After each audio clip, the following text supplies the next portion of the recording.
اعوذ باللہ من الشیطان الرجیم بسم اللہ الرحمن الرحیم۔ سورہ نساء کی 2 آیتیں پڑھ رہا ہوں۔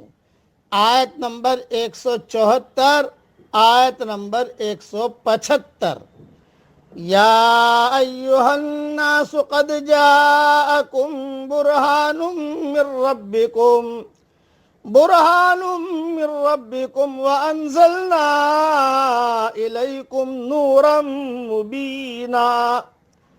اے لوگو، تمہارے پاس تمہارے رب کی طرف سے دلیل آ چکی ہے اور ہم نے تمہارے اوپر ایک واضح روشنی اتار دی۔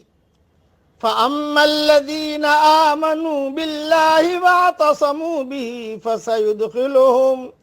فَسَيُدْخِلُهُمْ فِي رَحْمَةٍ مِّنْهُ وَفَضْلٍ وَيَهْدِيهِمْ إِلَيْهِ صِرَاطًا مُسْتَقِيمًا۔ پس جو لوگ اللہ پر ایمان لائے اور اس کو انہوں نے مضبوط پکڑ لیا، ان کو ضرور اللہ اپنی رحمت اور فضل میں داخل کرے گا اور ان کو اپنی طرف سے سیدھا راستہ دکھائے گا۔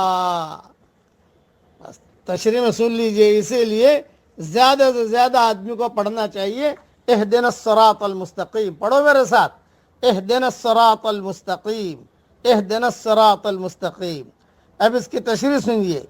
اللہ کی طرف سے جب اس کی پکار انسانوں کے سامنے بلند ہوتی ہے تو وہ ایسی کھلی ہوئی صورت میں بلند ہوتی ہے جو تاریکیوں کو ختم کر کے حقائق کو آخری حد تک روشن کر دے۔ اسی کے ساتھ وہ ایسے دلائل سے مسلح ہوتی ہے جس کا رد کرنا کسی کے لیے ممکن نہ ہو۔ وہ اس کا استہزاء تو کر سکتے ہیں، مذاق تو کر سکتے ہیں، مگر دلیل کی زبان میں اس کو کاٹ نہیں سکتے۔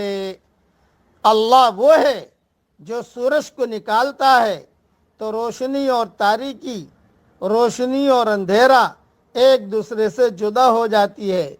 خدائی یہی قدرت اس کی پکار میں بھی ظاہر ہوتی ہے۔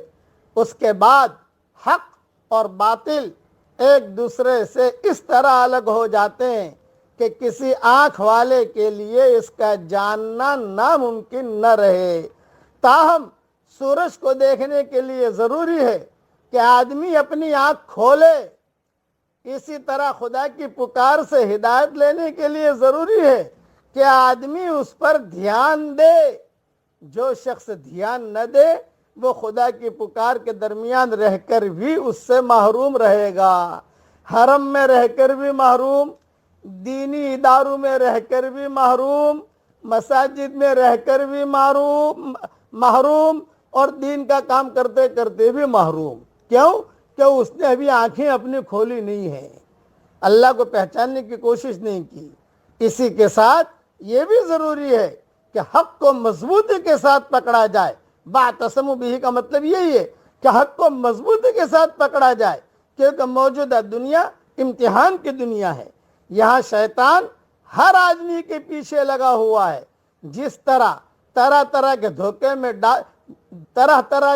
میں ڈال کر آدمی کو حق سے بدکاتا رہتا ہے۔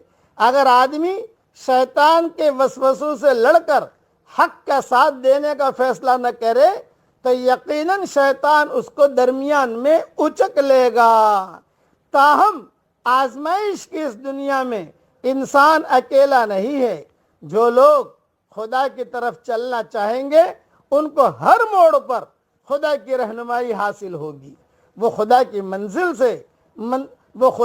مدد سے منزل پر پہنچنے میں کامیاب ہوں گے۔ وہ اللہ کی مدد سے منزل پر پہنچنے میں کامیاب ہوں گے۔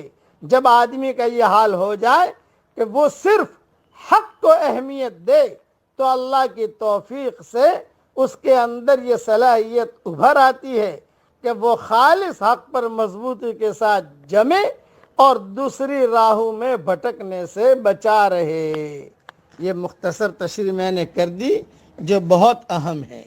اس لیے اپنی آنکھیں کھولیے اور اللہ تعالیٰ کے نظام کو آدمی دیکھے اور حق کا ساتھ دینے کی کوشش کرے، سچوں کے ساتھ رہے، نیک لوگوں سے دوستی کیجئے، نیک لوگوں کو ڈھونڈتے رہیے، اور اللہ تعالیٰ سے بھی دوستی کیجئے اور احکامات پر چلنے کی ہم کوشش کریں۔ اللہ تعالیٰ ہم سب کو توفیق عطا فرمائے، آمین۔